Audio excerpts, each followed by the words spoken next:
Hermanos, muy buenas tardes. Gracias, hermanos, por la invitación. Gracias por toda la amabilidad. Estábamos en Planeta Rica con los hermanos allí. También fue una bendición por poder compartir juntos. Estamos en un mismo sentir como familia, en un mismo deseo de las cosas del Señor, de crecer juntos como el Señor lo determina.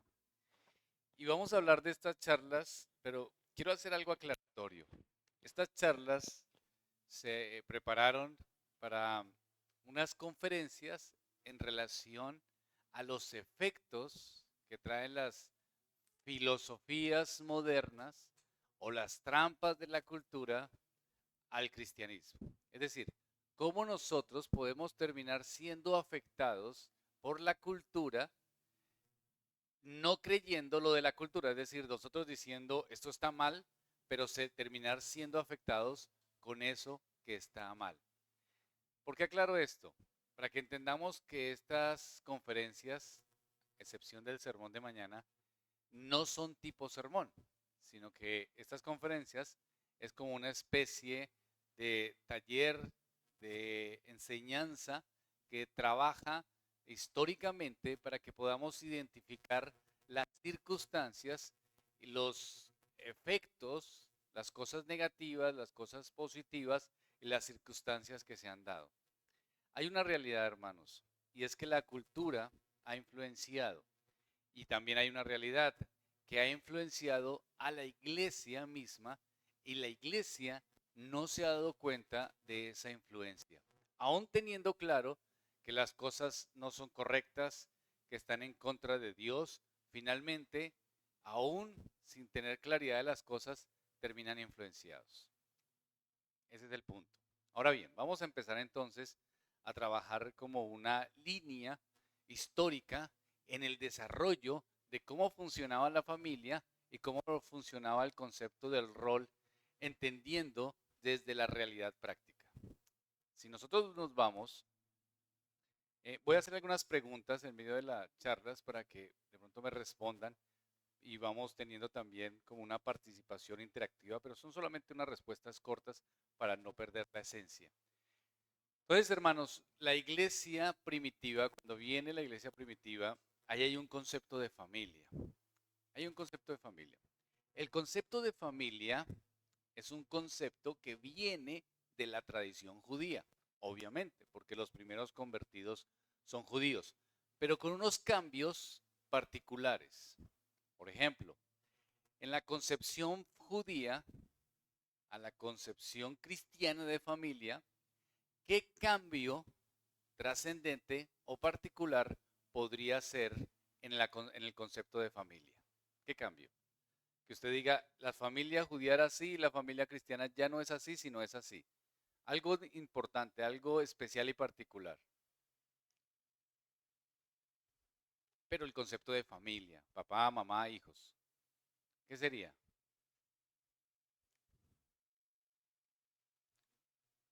Los judíos tenían un concepto de poderse casar con una sola mujer o varias mujeres. Podían divorciarse fácilmente o tenían que guardar a su esposa hasta que la muerte los separe, por decirlo así.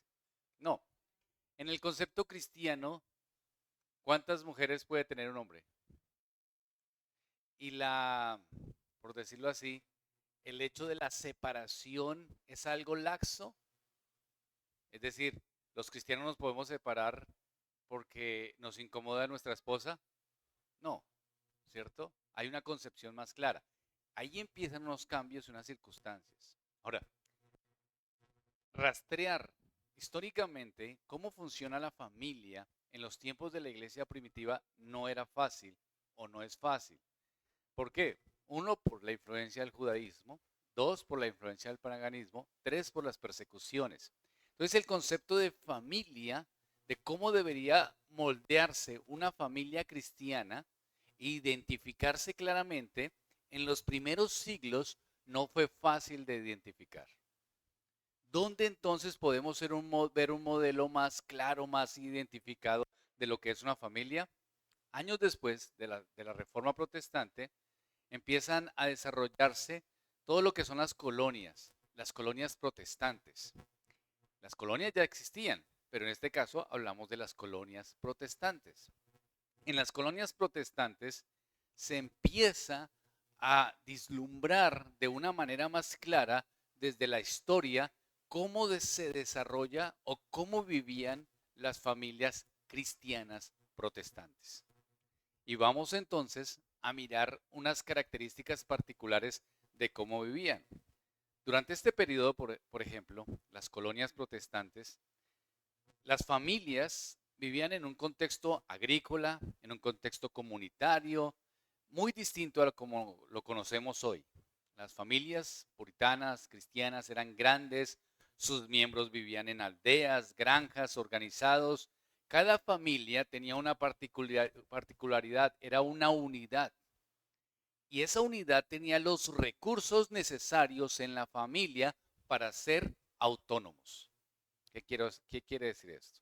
Quiere decir que tenían un trabajo y que la familia realizaba ese trabajo. Por ejemplo, ellos podrían ser agricultores, papá, mamá, hijos, todos en ese entorno eran ¿qué? Agricultores. Y asimismo servían ¿a quién? A la comunidad, a la colonia. Eso era el punto. En este tiempo, el trabajo era productivo no solamente de manera individual, sino que involucraba a todas las personas de la familia en las actividades de ello. Las mujeres, los hijos, eran parte importante del sistema, mientras que el hombre se encargaba de alguna manera de las tareas más pesadas o que tenían que ver con fuerza física, la mujer también era participante en el negocio de la familia y ese negocio a su vez era importante para la comunidad. La mujer en esos tiempos mm, era parte activa de la economía. Las mujeres puritanas no solo eran encargadas de las tareas domésticas, sino que participaban activamente de la gestión económica. Es decir, la mujer, en caso de que quedaba viuda, que era muy común que quedaran viudas, ellas tomaban el control del negocio familiar, ya sea agricultura, ya sea la herrería, ya sean los textiles. Ella tomaba el control de la familia, del negocio familiar, mientras que en algunos casos había un hijo varón que iba creciendo y podía tomar el control de ella. Pero ¿a qué vamos? A que la mujer y la unidad familiar era activa y que la viudez no significaba que la figura femenina en la economía iba a desaparecer. El negocio, el negocio se mantenía. Ese era el punto y esas eran las formas. Ahora, mm, como se mantenían y trabajaban juntos, eran activos, los jóvenes y los niños también eran activos. Y los padres enseñaban a sus hijos todo lo que tenía que hacer con el trabajo familiar y ese era el honor y ese era el orgullo. El hombre tenía un rol, claramente. ¿Cuál era? Pues era la cabeza del hogar. Pero el hombre no era considerado como la cabeza del hogar desde un tipo de arbitrariedad, sino desde un punto de vista de la responsabilidad hacia la familia. Es decir, desde lo que hacía para la familia y desde sus deberes para la comunidad. El hombre tenía una autoridad clara. El hombre ejercía una autoridad, pero no autoritaria, sino paternalista. Ese era como el pensamiento. ¿Cuál era la situación de la masculinidad en los tiempos puritanos? El hombre entonces pensaba en el bienestar de los miembros de la familia, pero también presentaba algo, que el orgullo del hombre era que su familia fuera vital de servicio a su comunidad. ¿Cómo se representaba esta masculinidad? Para hacerlo entender más claro. Yo soy un hombre de la casa. ¿Cómo reflejo que soy un hombre? O mi masculinidad, ¿cómo se refleja? Que mi familia lleve en el negocio familiar de una manera activa y que sirvan o que presten un servicio a una comunidad. Entonces, el hombre era un hombre que trabajaba con esa idiosincrasia, con ese pensamiento, con esas ideas, que el hombre, que la familia en sí misma fuera productiva, que los hijos fueran productivos, que la esposa fuera productiva. La pregunta sería, ¿y entonces cómo era la responsabilidad entre el hombre y la mujer? Era una responsabilidad compartida. ¿Qué quiere decir eso? Ambos, hombre y mujer, trabajaban codo a codo en las actividades del día a día. La familia puritana no veía el trabajo como una actividad separada para cada género, sino como una área colectiva que implicaba una participación activa. Tanto el hombre como la mujer eran responsables del bienestar común, del hogar. Los padres no solamente educaban a sus hijos en los quehaceres diarios, sino también en los valores espirituales. Ahora ustedes dirán, ¿cómo así? Entonces, los roles, sí, a eso vamos y eso es lo que quisimos investigar. ¿Por qué nace este tipo de investigación? Dentro de las iglesias reformadas, uy, gracias. Yo creo que dentro de las iglesias reformadas hemos hecho un trabajo juicioso de hablar sobre la masculinidad, de hablar sobre la feminidad a la luz de las escrituras, lo que la palabra de Dios dice, hablar de los roles. Yo creo que eso se ha hablado dentro de las iglesias reformadas y me parece muy bello y eso se ha hablado hace muchos años. Pero en mi caso, personalmente, en mi iglesia personalmente, he analizado cómo se pone en práctica todo lo que hemos aprendido si es que se pone en práctica realmente. Un día tuve una situación que me puso a dudar y yo dije, tengo que rastrear cómo en práctica se funcionaba realmente esto. ¿Qué pasó? Una familia de nuestra iglesia tuvo un conflicto matrimonial. Me llamaron, fui a visitarles. Hablé con el esposo y le dije, ¿qué pasa? ¿Qué circunstancias están teniendo? ¿Por qué las cosas están de una manera tan desubicada, tan forzada en la relación? Y el hombre me dijo algo. Me dijo, mire, pastor, el problema que tenemos es el siguiente. Mi esposa no entiende los roles. O sea, el hombre entendía que hay roles. ¿Cómo así? ¿De qué me habla? ¿Roles en relación a qué? Los roles. Ella es mujer, yo soy hombre, somos matrimonio. Ella no entiende sus roles en el sentido femenino y mi rol en el sentido masculino. Yo dije, muy bien, entiende, tiene la teología, hay roles, hay unas formas, hay una cosa que Dios está diciendo como es. El hombre tiene autoridad, la mujer entonces es ayuda idónea. Hay un pensamiento teológico allí. Bien, entonces le dije, hermano, póngame un ejemplo. Claro, pastor. ¿Sabe por qué discutimos? ¿Por qué? Porque ella quiere que yo lave la loza. Ese no es mi rol.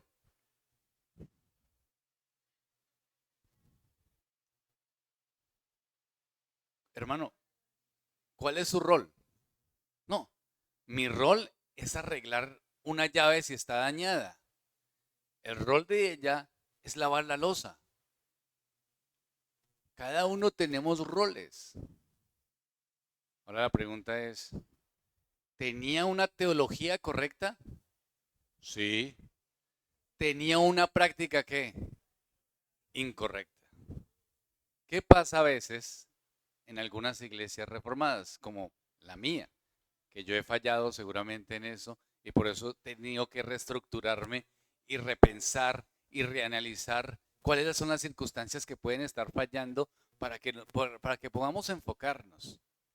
Y es que a veces hablamos de los roles, hablamos de la posición del hombre, hablamos de la posición de la mujer, pero cada uno lo interpreta ¿qué? A su manera. ¿Sí me hago entender? Entonces, interpreta mal. Entonces, esta investigación es producto de eso. Entonces, ¿cómo vamos a pensarlo bíblicamente? Desde la práctica, no solamente desde la teología, que seguramente muchos de ustedes la tienen clara porque Usted pone en YouTube teología de la familia, usted pone los roles y hay muchos hermanos, buenos hermanos reformados que hablan de esos temas y van a ustedes a hablar las bases bíblicas, todo eso lo van a escuchar muy bien, pero no es lo que yo quise hacer. Yo quise hacer es cómo era la vida en la realidad práctica y qué es lo que pasó en la historia para que tengamos estas confusiones de identidad en la práctica reformada. ¿Mm? ¿Qué es lo que está pasando hoy en día, no? Que no se sabe cuál es el rol, qué es lo que tenemos que hacer, cómo son las circunstancias. Entonces, ¿cómo era la familia puritana? Una unidad social, una unidad espiritual. La familia era vista como un pilar de apoyo social, un modelo estable. La familia puritana no solo comían juntos, trabajaban juntos, oraban juntos, compartían valores, compartían principios. Y los padres, aquí es importante, los hombres eran los que instruían de manera particular a los hijos, no solamente en las labores cotidianas, sino también en la vida espiritual.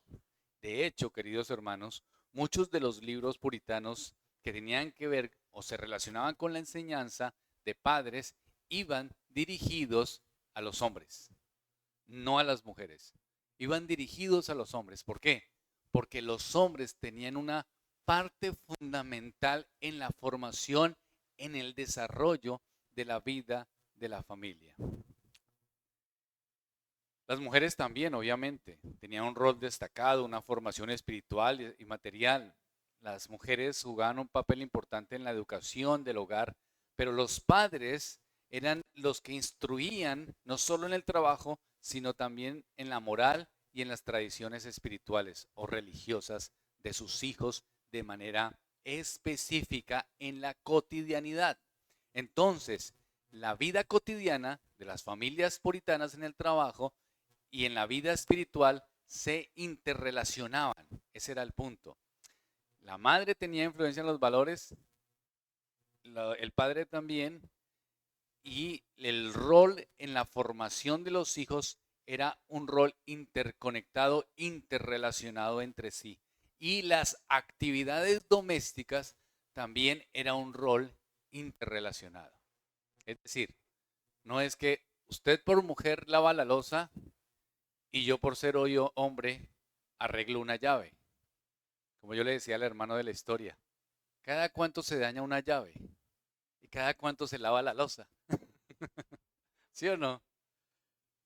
O sea, yo puedo acostarme a dormir y esperar a que se dañe una llave, pero cada cuánto se lava la loza. Entonces, la loza es cada momento, todos los días. Entonces, ¿cuál es el punto? El punto, queridos hermanos, es que la concepción que se fue dando de los roles es que usted hace una cosa, yo hago la otra, y no la concepción de interrelación. Los hermanos puritanos se interrelacionaban entre sí con un propósito espiritual y de formación familiar. Entonces, la familia se beneficiaba de esa integración de la vida doméstica como el trabajo productivo. Digamos que no había una clara división entre lo que se consideraba trabajo doméstico y trabajo económico. No era usted trabaja, yo hago oficio. No, no, no había esa concepción porque la familia en sí tenía una actividad económica y tenía una relación en sí. Entonces, los miembros de la familia no solo mantenían la economía del hogar, sino también fortalecían los lazos familiares, se integraban laboralmente y espiritualmente. El hombre, obviamente, era considerado la cabeza del hogar. ¿Pero por qué? Porque representaba los intereses familiares y no individuales. Para el hombre, la masculinidad, el hecho de ser hombre, era que era una familia que producía y que bendecía, ayudaba a una sociedad. Los padres no eran guiados por ambiciones personales, sino que para los padres, aunque no fueran nacidos de nuevo, digamos una situación cultural, Pensaban que la responsabilidad de ellos por ser hombres era el bien común del hogar. Y la familia era un pilar público de apoyo social. La realización personal del hombre y de las mujeres era a través del bienestar público. Es decir, yo me desarrollo como hombre, mi bienestar como hombre, mi realización como hombre es si mi familia está siendo de servicio a una comunidad. Esa era la concepción. La mujer también pensaba, mi realización como mujer es si tengo un servicio real en mi familia. Ese era el pensamiento de los hermanos en ese tiempo. Ahora, la presencia de los roles, digamos que en sus actividades, los hombres y las mujeres se relacionaban entre sí. El hombre obviamente era la autoridad, la mujer era una ayuda, pero tenían una labor compartida. El padre se consideraba como el más importante progenitor para la relación de la vida espiritual de la familia. Así se manejaba en lo que nosotros tenemos más cercano de familias cristianas, que es lo que se denominan las colonias puritanas. Pero usted puede pensar, bueno, ¿y entonces qué pasó? ¿Será que lo que hacemos ahora está bien? ¿O será que lo que hacían los puritanos es lo correcto? Bueno, yo creo que ellos cometían errores porque los puritanos eran seres humanos, pero es un modelo que nos da como unas ideas. Pero entonces, ¿por qué las cosas cambiaron tan fuertemente a hacer cosas que ya ni siquiera se parecen a eso? Ahora, hay un gran deseo de retomar los conceptos puritanos, pero ¿será que los tomamos bien? Porque hay muchos movimientos, muchos hermanos con buenas intenciones que dicen, vamos a hacer como los puritanos. Y entonces vamos a tomar los conceptos puritanos en sus prácticas. Pero ¿será que nosotros tomamos bien esas prácticas o será que nosotros podemos tomar esas prácticas de la manera que se puede aplicar a nuestros tiempos de la misma manera? Eso es lo que tenemos que pensar y eso es lo que tenemos que analizar. ¿Qué pasó? ¿Por qué se dejó hacer esto y ahora se hace esto? Bueno, viene algo en el siglo XIX y en el siglo XX que afecta profundamente la familia. ¿Qué creen que es? ¿Ah? ¿El feminismo? No. ¿Ni idea? El sistema económico, sí, por ahí es la cosa. Muy bien. La revolución industrial. Ahí genera un cambio cultural, social y político que afecta a la familia. La revolución industrial mete unos insumos, unas circunstancias que el concepto de familia empieza a reevaluarse y a cambiarse. Entonces, la revolución industrial es digamos, unos cambios sociales, económicos, tecnológicos que comienzan más o menos en el siglo XIX, XVIII, se extiende al siglo XIX. Entonces, ¿qué pasa allí? Empieza el desarrollo de la tecnología, la producción en masas, el invento de la máquina de vapor, el telar mecánico, la máquina de hilo, el carbón en la fuente de energía. La revolución industrial marca el paso de una economía basada en la agricultura y en la producción artesanal de las familias a una economía industrializada, una economía mecanizada. Y eso hace que la sociedad empiece a transformarse. Ahora, ¿de qué manera empieza a transformarse? Antes, el padre era presente.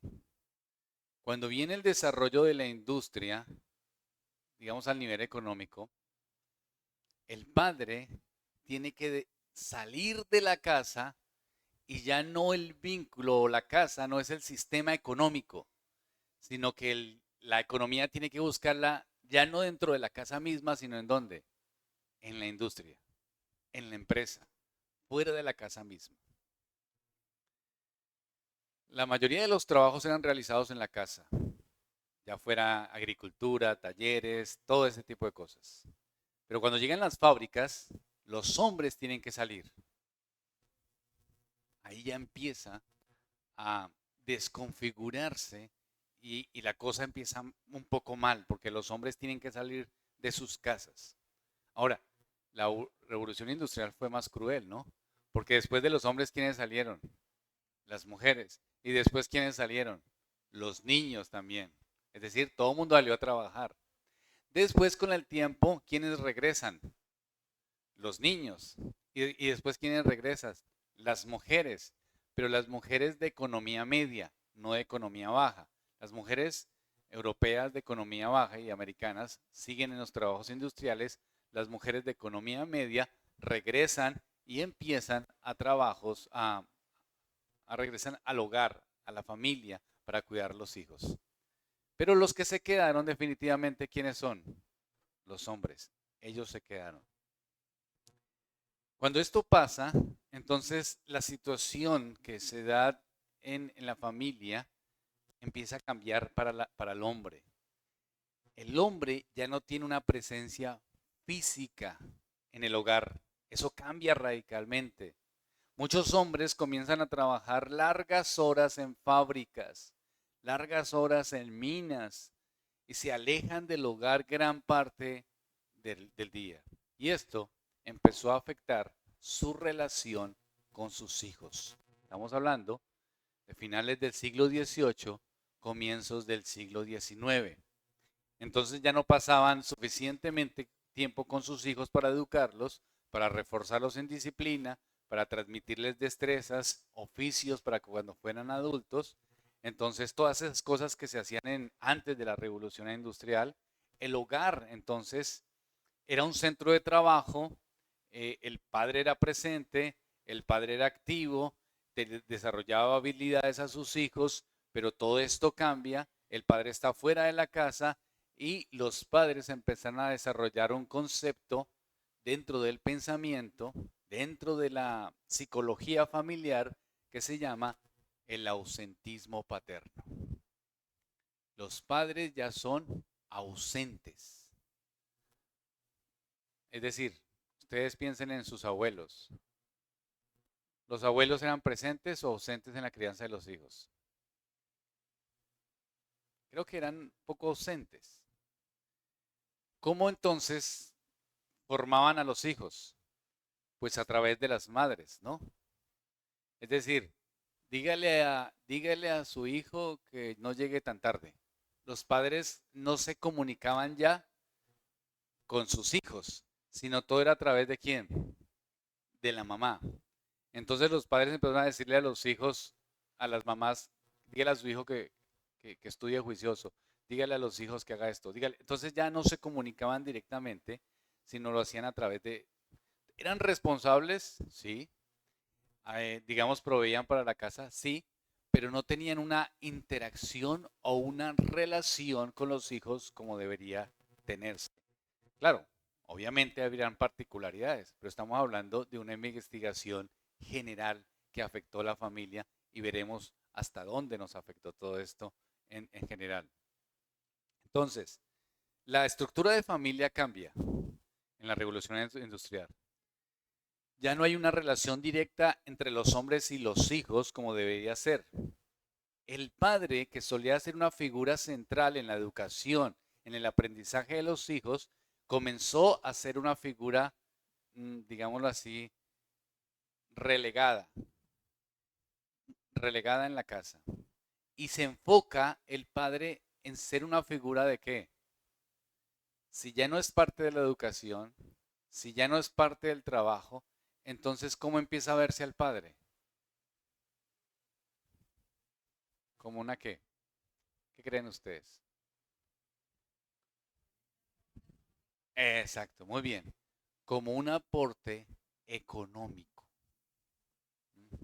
Como un aporte económico. Entonces el hombre es el que suple económicamente. Estamos hablando siglo XIX.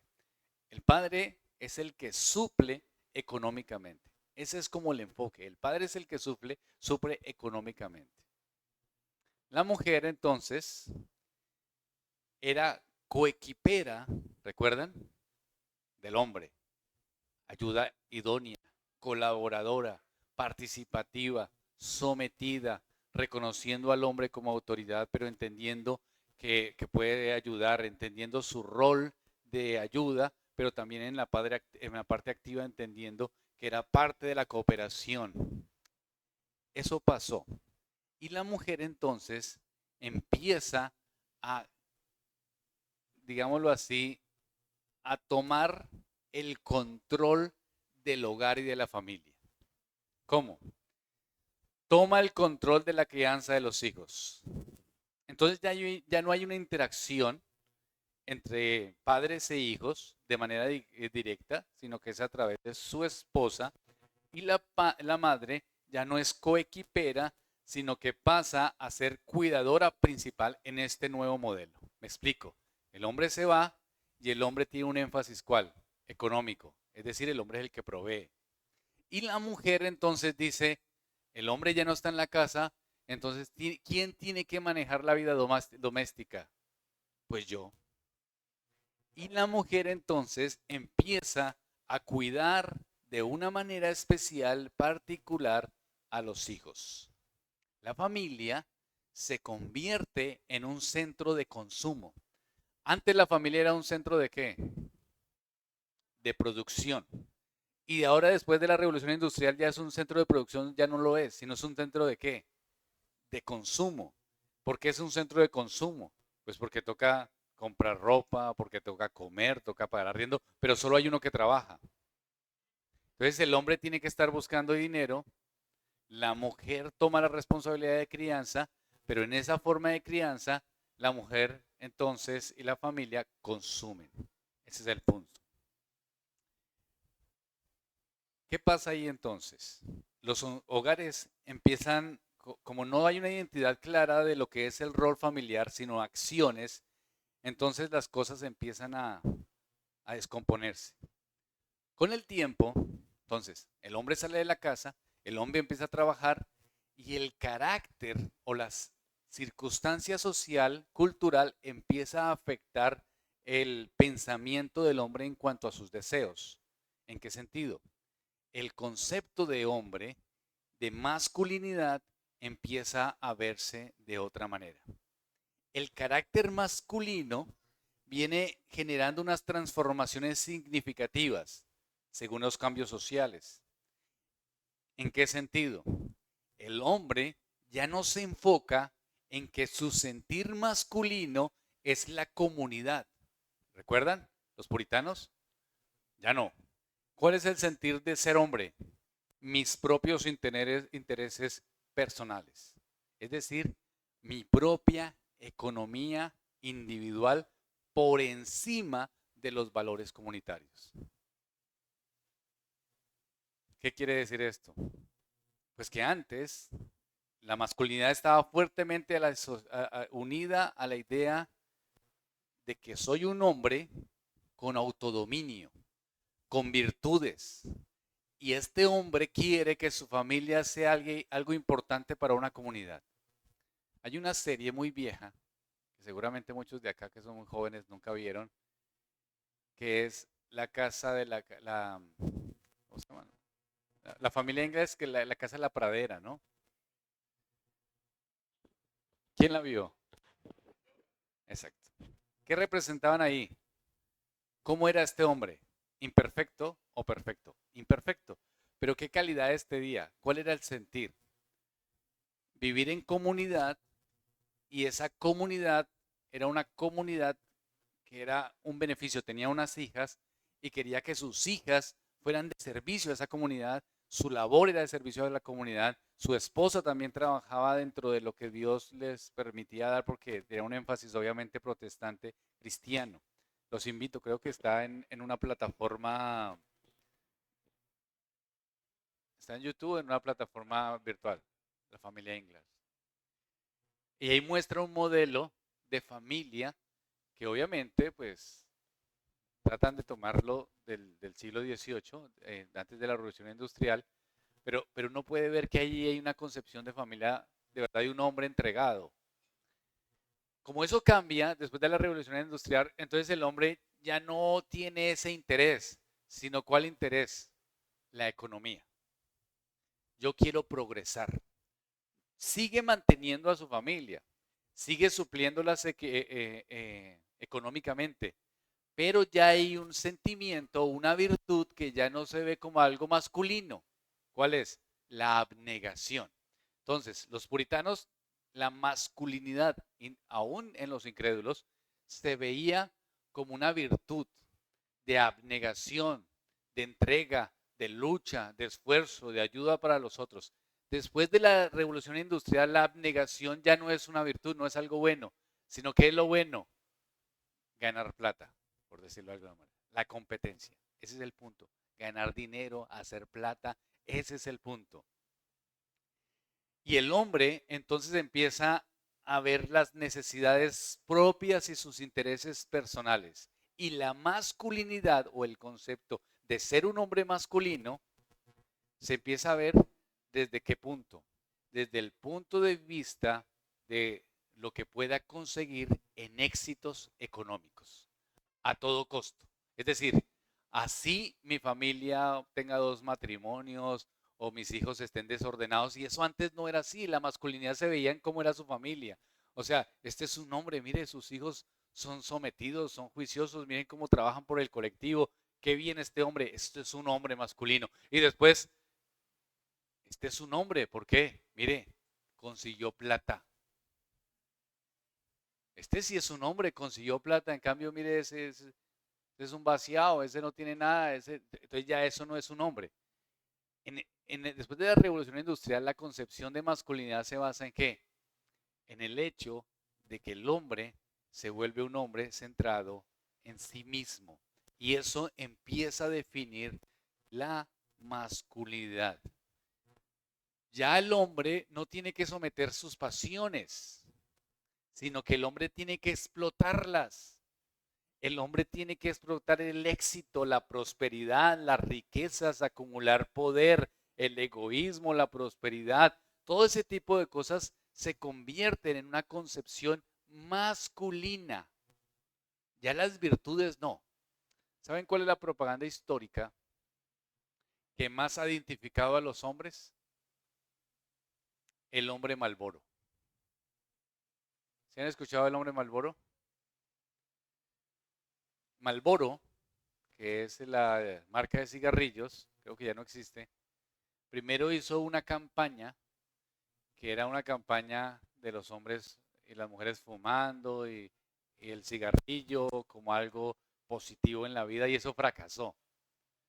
Y entonces tomaron un hombre con, con pinta de vaquero, y este hombre no tiene una sola mujer, sino tiene muchas mujeres. Y este hombre tiene muchos hijos por ahí regados, no se somete a una familia, no se somete a un hogar, no se somete a una iglesia, nada de ese tipo de cosas. Y tiene un qué, un Malboro. Eso se volvió la qué, la señal de la masculinidad, históricamente. Entonces, la señal de la masculinidad ya no era algo virtuoso, sino algo egoísta. Si usted es un hombre macho, un hombre que fuma, un hombre que tiene mujeres, un hombre que, ese sí es un hombre. ¿Por qué? Porque la masculinidad se convirtió en esa idea del hombre centrado en sí mismo y en las cosas egoístas.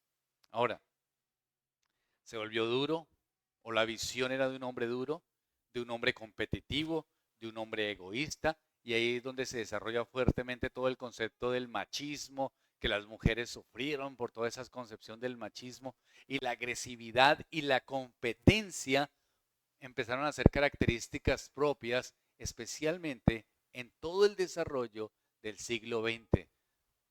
La competencia era algo importante porque eso era una identificación de la masculinidad. ¿Cómo se ve en la vida práctica? Si llegaba un hombre, un vecino, con un carro nuevo y sale y mira, oiga, pero los vecinos se compró ese carro. pero ¿por qué se compró ese carro? ¿Qué siente el hombre? Una profundo ¿qué? Egoísmo. Y entonces muchos hombres ¿qué hacen? Si se compra el carro, yo voy al banco y me meto en una tremenda deuda, ¿para qué? Para comprarme un carro mejor. Entonces, esa competitividad masculina en cosas de eso viene todo esto, obviamente del corazón perverso y pecadoso, pero viene de unas afectaciones culturales y eso afecta hasta la iglesia. Una persona puede llegar a la iglesia con un carro nuevo y el otro está pensando, ¿quién sabe en qué está metido? ¿Sí o no? Mire, el hermano fulano, yo, ¿quién sabe en qué está metido? ¿Cuánto ganará? Y empieza a producir, pero... Y a los pocos meses llega también el hermano con otro carro nuevo, yo también puedo. Y la esposa diciéndole al pastor, hermano, es que se metió en unas deudas increíbles y se metió en esto. Hay gente que no aporta a la iglesia, que no hace las cosas correctamente delante del Señor y su economía es mal. ¿Por qué? Porque se meten en unas deudas absurdas. ¿Y todo por qué? Por querer demostrar a quién, a quién, al vecino, al compañero de trabajo, al hermano de la iglesia. Eso es un absurdo. Y eso se ve como si fuera algo masculino. Entonces, el hombre se empezó a ver como alguien ambicioso, dispuesto a conquistar, de dominación. Esa era la concepción que se empezó a dar dentro del aspecto masculino. Ahora, las cosas, virtudes espirituales, ya no se empezaron a ver. Las mujeres empezaron también a sufrir una serie de circunstancias porque las mujeres les toca también trabajar, pero después regresaron al hogar, pero ya eran más, las mujeres consumían más. El punto es que empiezan a cambiar los roles y mientras que el hombre estaba siendo egoísta, centrado en sí mismo, centrado en prosperidad económica, en una competitividad masculina, pero no desde la virtuoso. O sea, me explico, no es que nunca, no es que cambió la competitiva, los hombres somos competitivos por naturaleza y obviamente en muchas cosas estamos equivocados. Pero antes la competitividad estaba centrada en la virtud. ¿Qué quiere decir eso? Yo quiero que mi familia sea de apoyo para una comunidad. Eso es lo que es más importante. Después ya no es esa la competitividad, sino enfocada en qué? En el egocentrismo. Es decir, yo quiero tener bastantes cosas para demostrar a otros. Ese es el enfoque, ¿no? O ustedes llegan a una casa de algún hermano y ustedes dicen, o de hombres o de cualquier persona en nuestra modernidad o personas que están enfocadas, ¿de qué es lo que más se habla en las conversaciones diarias?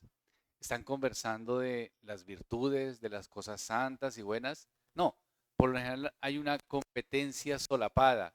Mire, mi hijo estudió en una universidad cara, ¿no? Y sacó posgrado y doctorado y esto. Y el otro, no, no, mi hijo fue a Europa. Y el otro, no, pero es que mi hijo, todo está enfocado en qué?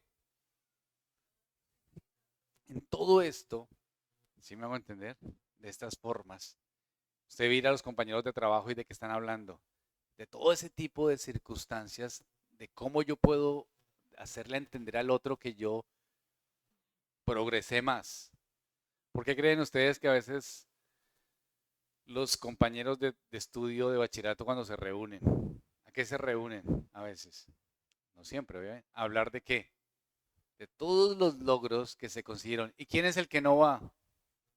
Pues el que no hizo nada, entonces dice, no, pero yo no conseguí nada, yo no voy por allá. Exacto, ¿por qué? Porque esa es una concepción que se ha equivocado.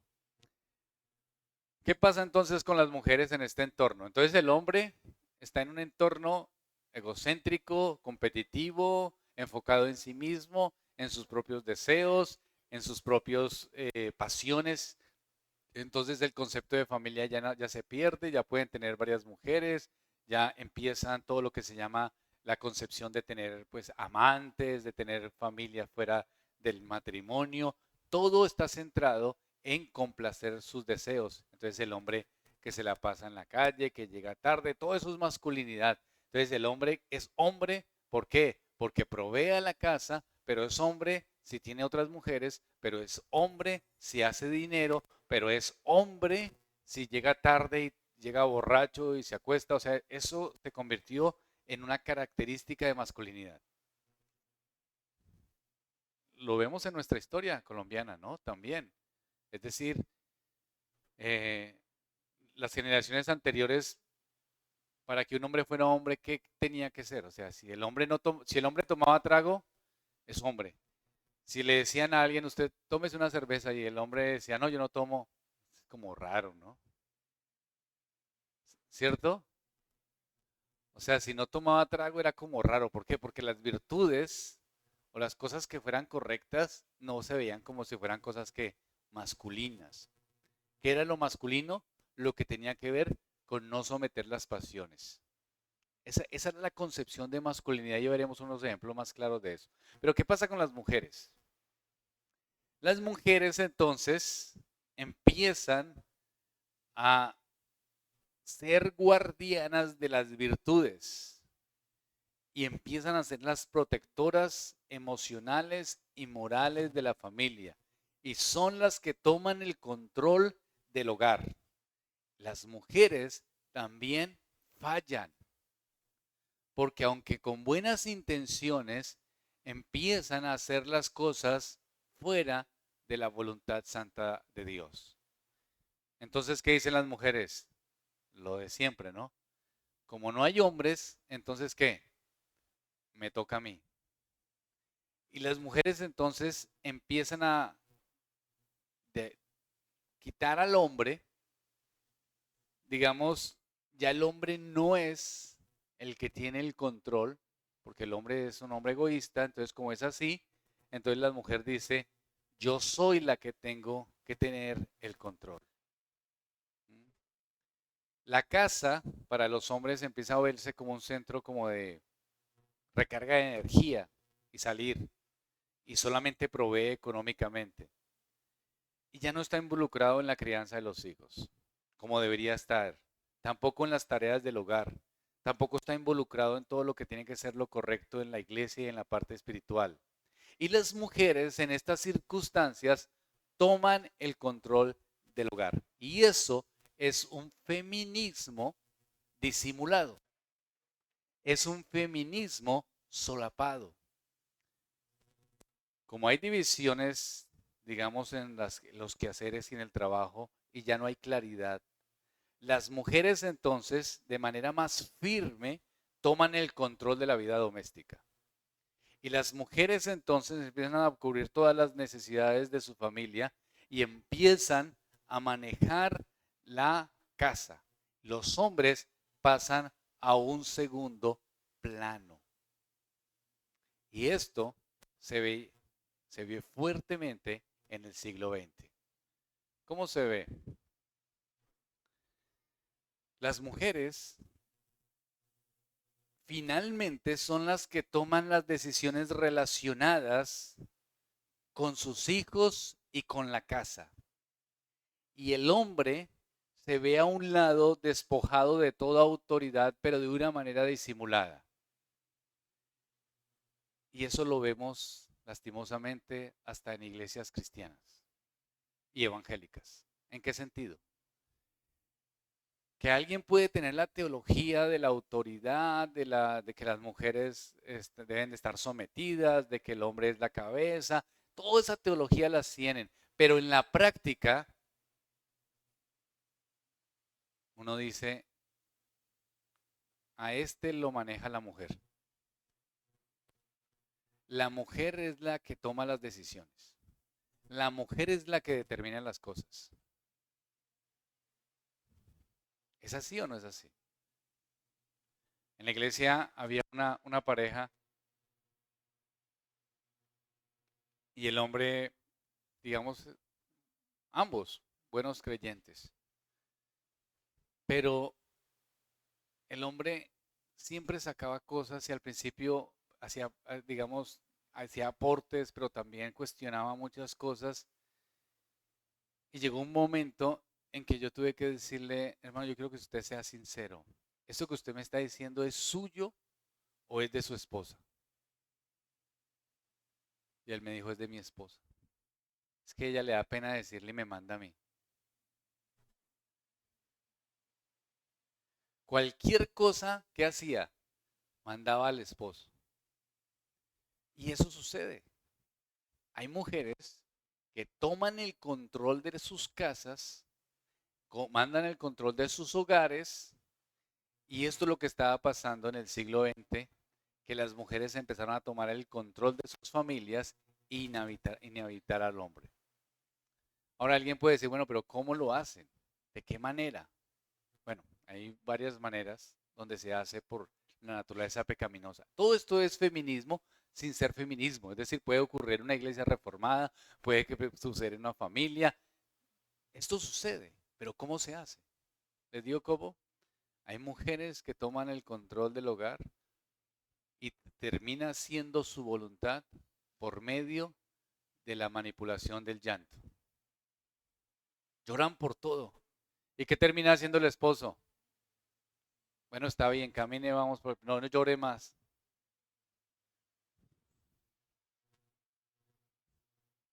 O si no, hay una arma estratégica que tienen algunas mujeres,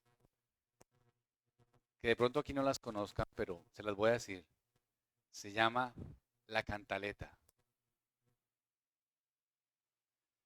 Eso es un arma. Y empiezan ahí, dele, y dele, y dele, y dele, hasta que el hombre ya está bien, cállese, ¿qué hago? ¿A dónde voy? ¿Dónde caminamos por donde sus papás? Terminan ¿qué? Haciendo lo que ¿qué? Lo que ellas quieren. Pero si llegan a la iglesia dicen, no, la autoridad es del varón. Pero si es del varón, no, no lo es. Una actividad, una vez hicimos una actividad. Esto pasa hasta en las mejores familias. Una vez hicimos una actividad de pastores y teníamos un programa, punto por punto. Empezamos el desarrollo del programa y una esposa le dice a uno de los pastores, o sea, a su esposo, le dice, faltó esto en el programa. Y el hombre le dice, no, pero ya está el programa hecho. No, no, no, esto es muy importante. Sí, sí, pero mira, ya está hecho. No, no, no, esto está importante, pero ya está. No, pero... Bueno, está bien, ya voy a preguntar. Yo era el encargado. Fue el pastor y me dice, mira, es que faltó este punto, ¿no? Como si fuera algo de él, ¿no? Yo le dije, hermano pastor, yo creo que ese punto es bueno, pero ya está en el programa. No, pero mételo. No, no, ya está en el programa, hermano, ya esto va a salir así. Bueno, listo. Y se fue y se sentó. Y adivinen qué, la esposa y dele, y dele, y dele, y yo veía y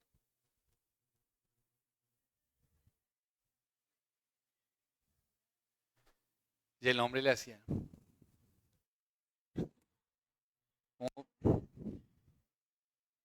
¿Saben qué terminó haciendo? Pastor bíblico, reformado, calvinista, puritano, todo, mejor dicho, con la camiseta aquí de Spurgeon, o sea, lo que ustedes quieran. Terminó levantándose y diciéndome, hermano, permítame el micrófono. Y tomó el micrófono y metió el punto.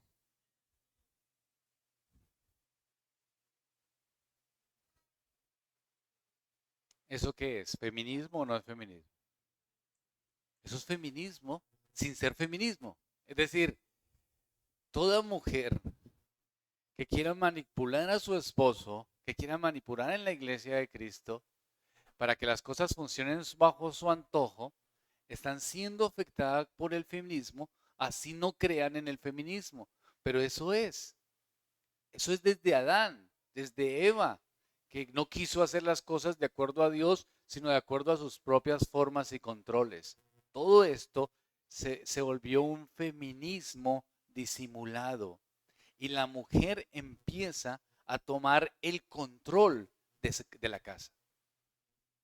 Ahora, la mujer se convierte en contra de los pensamientos bíblicos, en contra de Dios, se convierte en el baluarte fundamental del hogar y el hombre se convierte solamente en un accionario económico.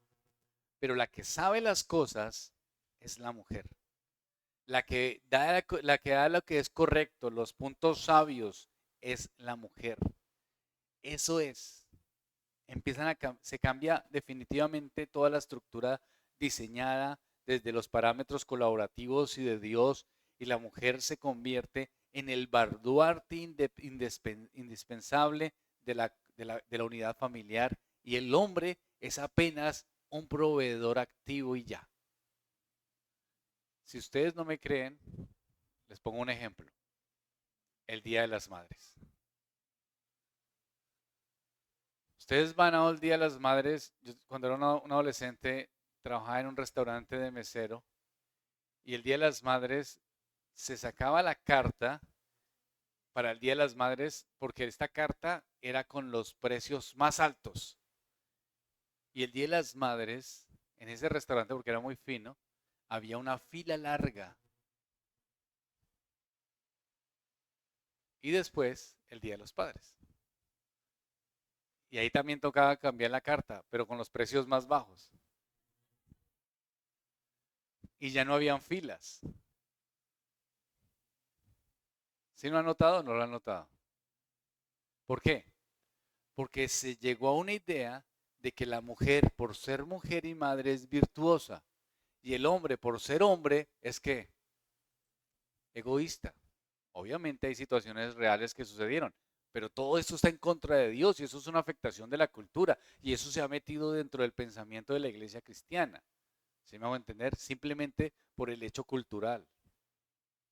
La madre entonces se ve como un baluarte especial. El hombre se ve como una persona que solamente es un productor económico. Ahora, viene la pregunta, ¿qué pasa en la iglesia? Porque ahí estamos hablando de Estados Unidos y Europa y pues había una tradición cristiana protestante, ¿verdad? ¿Qué pasa en la iglesia? ¿Cómo reacciona la iglesia? ¿Cómo creen ustedes que reacciona la iglesia ante estos cambios? Muy bien. ¿Cómo creen ustedes? ¿Qué hace la iglesia? La iglesia se levanta y dice, no, definitivamente esto está mal. Los hombres tienen que tomar su labor de hombres. Mujeres, por favor, no sean así, no tomen el control. Eh, Más bien oren para que sus hombres sean hombres virtuosos, especiales, aún medio de una sociedad que tiene que llevarlos a trabajar y todos vengan a la iglesia y vamos a unirnos en un sentido espiritual correcto. No, la iglesia no lo hizo. Los libros que en la época puritana estaban dirigidas a los hombres, padres de familia, ya empezaron a dirigirse a quiénes, a las mujeres. ¿Qué hizo la iglesia entonces? La iglesia se adaptó. ¿Y qué empezó a decir la iglesia? Hablando de la iglesia cristiana en general, ¿no? Empezó a decir que las calidades espirituales son una manifestación más femenina, que las virtudes espirituales son una virtud femenina y que los hombres son como egoístas, como que les falta, como que no piensan bien. Y bueno, es verdad, hay unos que no nos dejan bien parados, ¿verdad? Pero no tiene que ser un criterio para todos, ¿verdad? Pero empezó la iglesia como a pensar en eso. Miren, vuelvo y digo, lo que le estoy diciendo es dentro del pueblo, esta investigación la hice en relación a la experiencia de trabajo de campo que he tenido muchos años como consejero familiar y orientador de colegio, pero también en la experiencia de analizar la situación que vivimos como iglesias. Un pastor, buen hermano, buen cristiano, estaba aconsejando a una pareja que se iba a casar y le dijo a la mujer lo siguiente, a la chica: mira, tú te vas a casar, pero tú tienes que entender algo, que, que cuando tú te casas, estés con tu esposo, vas a tener hijos, ten en cuenta que te ganaste un hijo más.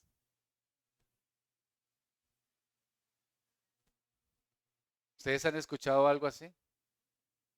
Como que el esposo es como un hijo más. Y hay pastores que lo dan como por sentado. Entonces, el, el hijo está en el computador, la hija está escuchando música y el papá está viendo fútbol todo el día. La única que tiene una actividad seria, cierta, es la mujer y los demás son todos hijos, incluido el papá. Esa es la percepción que se da. ¿Eso es correcto? O sea, eso no es correcto, está en contra de los parámetros de Dios. Un hombre es un hombre, una mujer es una mujer, y tienen roles, prácticas, formas, y no es un hijo más. O sea, una mujer no se casa para tener un hijo más, se casa para tener un hombre que ejerza su labor masculina como tiene que ejercitarla en relación a las virtudes y a lo correcto desde el punto de vista de Dios y de las Escrituras. Ese es el pensamiento correcto. Pero se da la idea y la iglesia entonces adopta esas formas, empieza a acomodarse a esa redefinición y la iglesia empieza a decir cosas como que las mujeres son las que más buscan las partes espirituales. Si ustedes no me creen, les pongo un ejemplo. Por molestar, entren a internet y pongan ministerios de damas. Sale de todo. Ministerio para mujeres solteras, ministerio para mujeres casadas, ministerio para mujeres viudas, ministerios para aquí, ministerios para allá. Ahora usted ponga ministerios para hombres y solo le sale cómo salir de las problemáticas sexuales, cómo dejar el mal genio, cosas así, pero dos o tres. Pero ministerios para damas, ¿cuántas hay? Muchos. ¿Por qué? Porque la iglesia se creyó el cuento de que la mujer, por ser mujer, necesitaba un trato ¿qué? Especial. ¿Por qué? Porque tiene una espiritualidad especial. Ahora, yo no estoy diciendo que un ministerio de mujeres o no sé, algo eh, que enfoque a las mujeres, el libro sea algo malo. No estoy diciendo eso. Estoy diciendo que analicémonos. ¿Sí me hago entender? Y estoy diciendo que se empezó a creer en la mentira cultural. ¿Y cuál es la mentira cultural del siglo XX? Que las mujeres, por ser mujeres, que es lo que nos lleva a lo que vamos a estudiar, lo que desemboca todo esto tan mal, que las mujeres, por ser mujeres, por el hecho de ser mujeres, ya son ¿qué? Virtuosas y especiales. Y el hecho del hombre, por ser hombre, ya es ¿qué? Egoísta, enfocado en sí mismo y no como un buen padre o una buena familia. ¿Y qué hace la iglesia entonces? La iglesia empieza a buscar estos espacios para las mujeres. Y ahí empieza a desarrollarse en los 80, en los finales de los 70 y los 80, con fuerza, todo lo que son las asociaciones de damas. Ahora, yo no estoy diciendo que una hermana no pueda dar unas charlas o tener reuniones. Lo que estoy diciendo es que las iglesias empezaron a enfocarse en las damas como, como que necesitan algo especial y algo particular. ¿Será que eso es bíblico? Desde la caída de Adán, ¿los hombres y las mujeres somos afectados o solo las mujeres, solo los hombres somos más afectados? Todos necesitamos la palabra, todos necesitamos al Señor. No hay una afectación más en unos otros. Somos caídos y por la gracia de Dios somos redimidos y todos necesitamos la iglesia unida. ¿Necesita quién? A Cristo, su obra perfecta, su obra espiritual. Pero cuando nos enfocamos en una sola comunidad de la iglesia, estamos diciendo que hay una comunidad que privilegiada.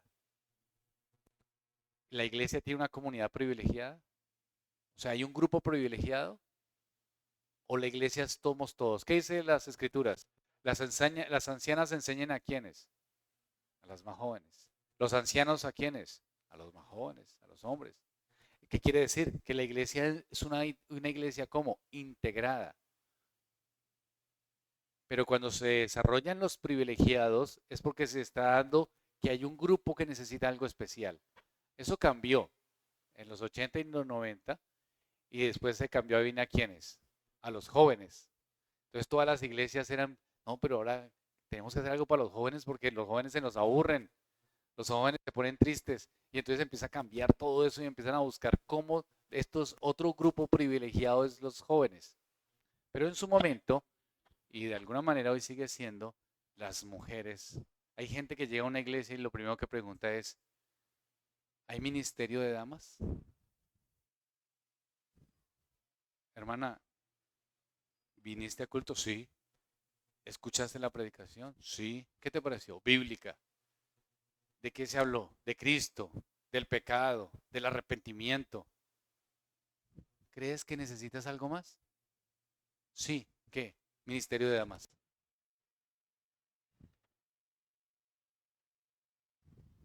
¿Será que eso es algo necesario?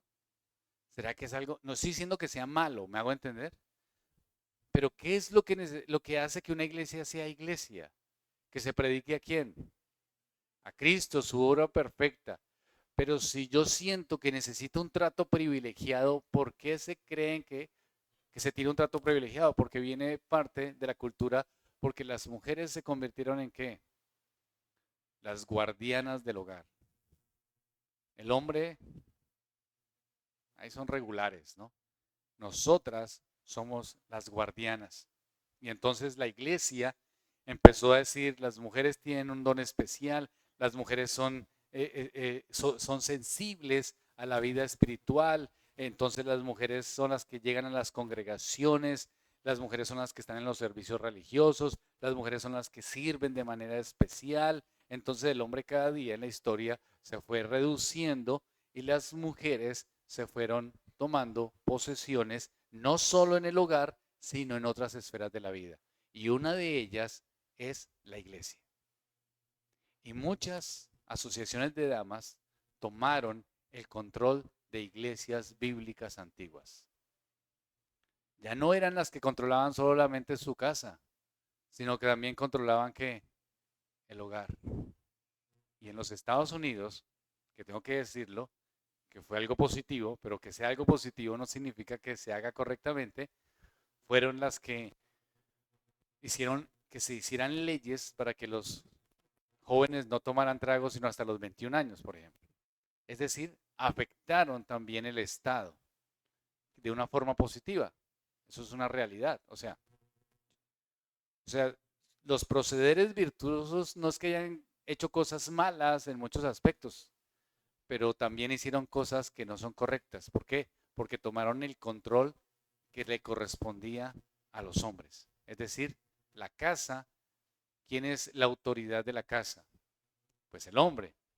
¿Quién es la autoridad de la iglesia? Pues Dios le delegó hombres, los pastores. Pero de una forma solapada, las mujeres terminaron tomando el control de la casa y de qué? Y de la iglesia. Obviamente los hombres también son culpables. ¿Sí me hago entender? Los hombres también son culpables. ¿Por qué? Porque no tomaron su rol como debería ser, sino que terminaron siendo parte de toda esta afectación. Entonces lo que estamos viendo es cómo la cultura, desde su punto de vista económico, social, termina afectando la vida de los creyentes. Entonces, la vida espiritual de las iglesias se empezó a enfocar en la parte emocional y sentimental de las damas. ¿Por qué? Porque se empezó a creer que con las mujeres habría un mundo mejor, porque las mujeres hacían cosas virtuosas. Y entonces el hombre empezó a creerse esta realidad ¿Y qué pasó con el hombre? El hombre empezó a decir, listo, entonces yo vivo mi vida como es. ¿Y cómo es? El hombre empezó a desentenderse en el siglo XX fuertemente de todo lo que fuera virtuoso. El hombre empezó a decirle a la mujer, hágase usted cargo de la iglesia, hágase usted cargo de la familia, y entonces yo voy a vivir según mis pasiones.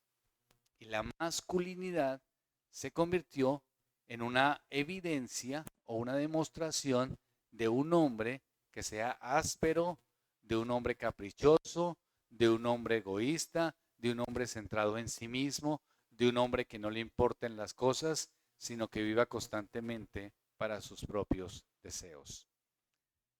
Y las cosas que hacían las mujeres ya no eran masculinas. Una de esas es ir a la iglesia. Entonces, para los hombres en el siglo XX, para muchos, el hecho de ir a la iglesia era parte de qué? De las mujeres. No era parte de lo que es masculino, sino parte de lo que es femenino. femenino. ¿Y qué es ser masculino?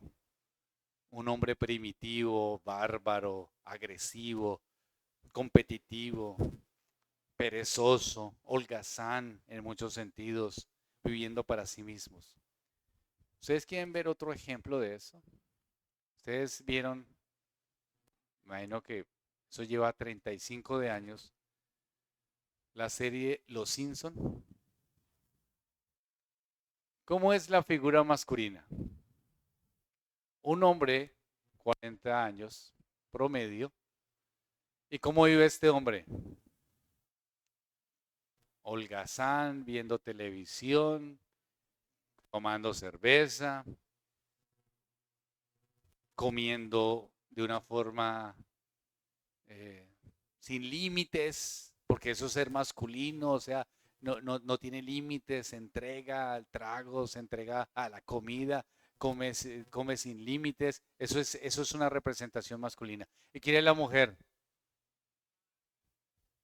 Sí, bueno, ese es un hombre, pero ¿quién es en su práctica? La virtuosa, la que está pendiente de los niños, la que está ayudando, la que está tratando de equilibrar, bueno, vamos a la iglesia, no sean así, vamos a la iglesia, hacemos esto. ¿Y quién es el hijo? Otro descontrolado, desorganizado, mal enfocado. Todo eso es la línea que masculina. ¿Y quién es la hija? Ah, la estudiante, la feminista centrada, eso sí. Ese es un modelo que es la expresión real del pensamiento cultural. Y es ese modelo que muchos cristianos adoptaron como si fuera una verdad, como si eso fuera correcto. Y eso no es correcto, está en contra de Dios y de su verdad. ¿Cómo la ven hasta ahí, hermanos? Creo que aquí terminamos esta parte porque ya nos pasamos del tiempo. Eh, Bueno, son varias cosas que hay que decir, pero mañana las colocaremos. Si ustedes quieren, de pronto, cuando lleguen a sus casas, busquen la propaganda de Gillette, la máquina de afeitar. Eh, Se llama, ustedes pueden buscarlas como propaganda Gillette contra la masculinidad. Y hay un video, que es un video publicitario de la marca Gillette, que empieza mostrando cómo los hombres somos acosadores, cómo los hombres somos maltratadores, cómo hacemos bullying, cómo acosamos a las mujeres y al final dice, podemos cambiar, no sigas haciendo eso, algo así. Entonces está diciendo, por ser hombres somos así. Y es una marca masculina, ¿sí me va a entender? O sea, es una marca masculina.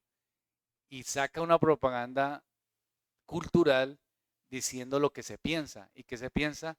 Que los hombres, por ser hombres, somos qué? Zánganos, agresivos, xenofóbicos, o sea, y que al final dice, pero podemos cambiar. Lo muestran como violento, como el hombre que minimiza a la mujer, como la masculinidad es desastrosa, como la masculinidad se da.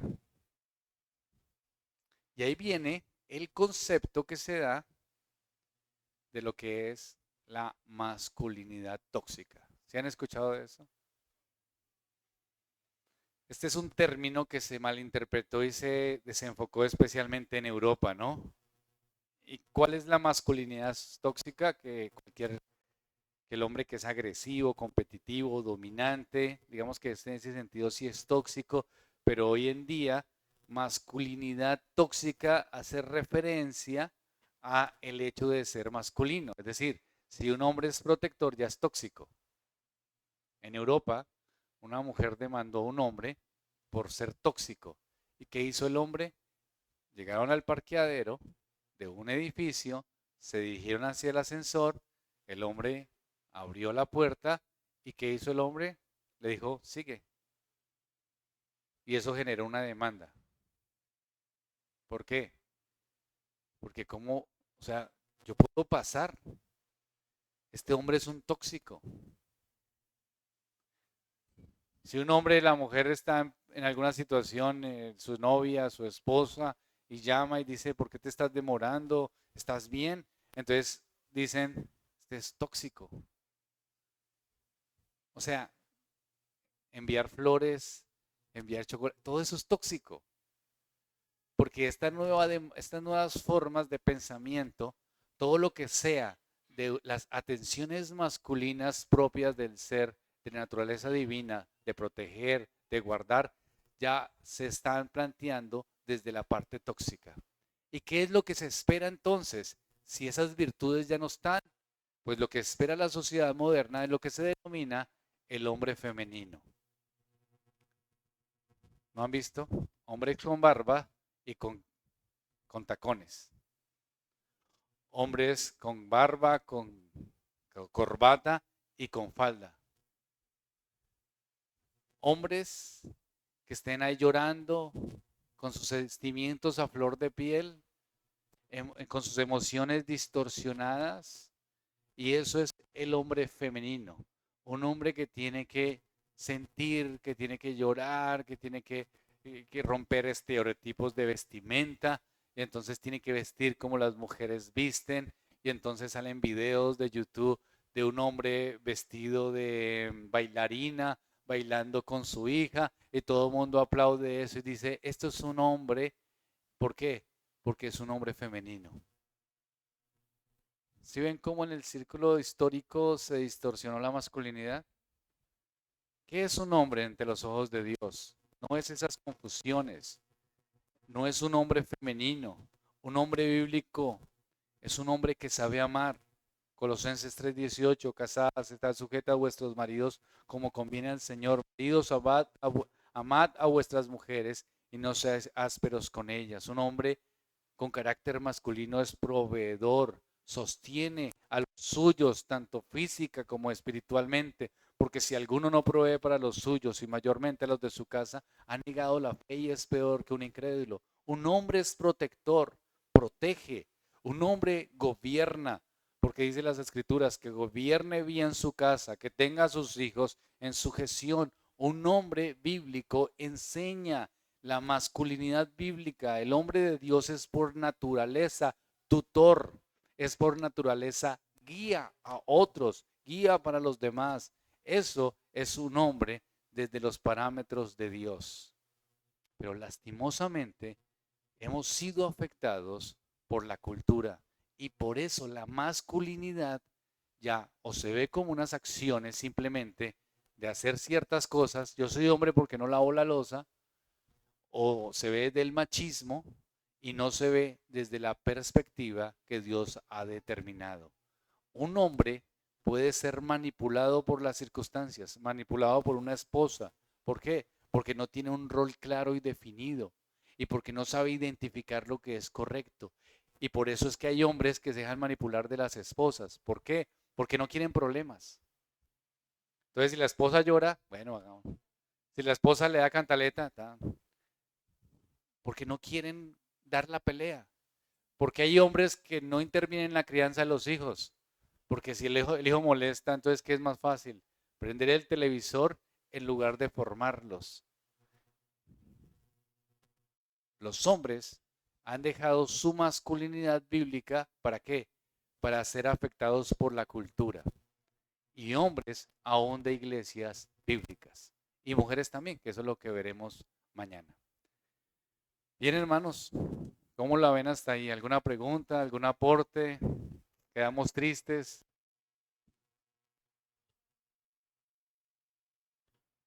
¿Quedó todo claro? ¿No quedó nada claro?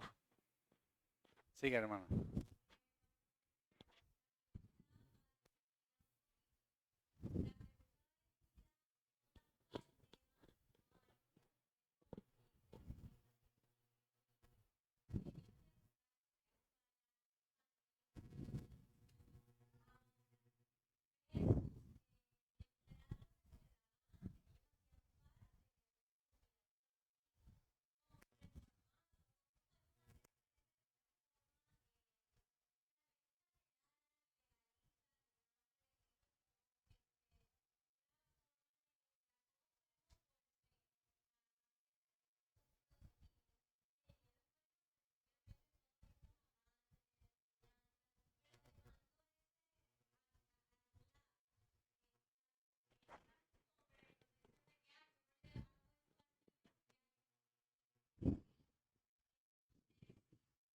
Sabe que esa es una excelente pregunta y yo tenía unos apuntes de eso, pero es que este tema lo hice largos, me hago entender. Y como no tenemos todo el tiempo, entonces acorté muchas cosas. Pero esa pregunta es excelente porque puedo retomar eso. ¿Y cuál es el punto? ¿Cómo es la forma? Las colonias puritanas consideraban la importancia de los hombres, como vimos, que sean activos en la formación de sus hijos, no solamente en la parte espiritual, sino en la parte material, es decir, les enseñaban cosas. Hoy en día, nuestra estructura es diferente, obviamente, es diferente. Estamos en el siglo XXI, pero el principio sigue siendo el mismo. Y retomando la pregunta de la hermana, ¿cómo hacemos para que nuestros hijos no estén como centrados ahí, protegidos de una forma que no de pronto, pues los hombres, hablando especialmente de los hombres, tienen que transmitir sus saberes de una forma práctica, independiente del saber y independiente de la utilización del saber? Me explico. No sé si pasa acá, pero en Bogotá yo he visto hermanos reformados, bíblicos y todo, que son electricistas de profesión, que son unas cualidades impresionantes, pero sus hijos no saben ni siquiera cambiar un bombillo. ¿Ustedes creen que eso es lógico? No estamos diciendo que el hijo tenga que también ser electricista y vivir de eso, pero una evidencia relacional es que su hijo sabe algo de lo de su padre, ¿sí o no? Eso tiene que tener una lógica natural en el desarrollo de las relaciones. Y si no lo está haciendo, entonces algo está pasando, algo está mal, porque tiene que haber eso. Si usted sabe de un padre que es mecánico y el hijo ya llegó a los 20 años y no sabe cambiar una llanta, entonces usted dice, ¿qué pasó? Ahora, ojo, no estoy diciendo que es lo que hacemos muchos padres o que se hace en nuestra cultura posmoderna, es mandarlo a todas las escuelas para que sean algo, ¿no? Y eso se ve mucho en el ambiente reformado. Piano, fútbol, no sé qué, sí sé cuándo, educación en casa, pero están en educación en casa, pero como en 10 cosas aprendiendo, ¿no? Y uno dice, oye, ¿y en qué momento usted está enseñándoles? Realmente les está transmitiendo un saber independiente de lo que sea y de la utilidad que tenga. Eso no importa. Lo importante es lo relacional, lo formacional. Es decir, si usted es panadero, su hijo debería entender la panadería, así él sea doctor. ¿Me hago entender? Eso es lo que es relacional. Porque entonces, ¿cómo hacemos? Pero yo puedo ser un reformado, pero si mis hijos no les di un saber que yo aprendí en la vida, en práctica, entonces creo que yo fallo un poco en la relación de ellos. Entonces, hermana, en ese sentido, es la idea que podamos transmitir cosas realmente relacionales y de tiempo y de existencia y de vida real para que nuestros hijos puedan asumirlas, puedan verla, y eso tiene que partir mucho de la masculinidad. Pero si un hombre no transmite a sus hijos cosas claras, entonces va a ser muy difícil eh, su desarrollo en muchos aspectos, ¿sí? Va a ser complicado. ¿Cómo la ven, hermanos? ¿Alguna otra pregunta, algún comentario o bien todo? ¿Está bien? Bien, hermanos, entonces oremos al Señor.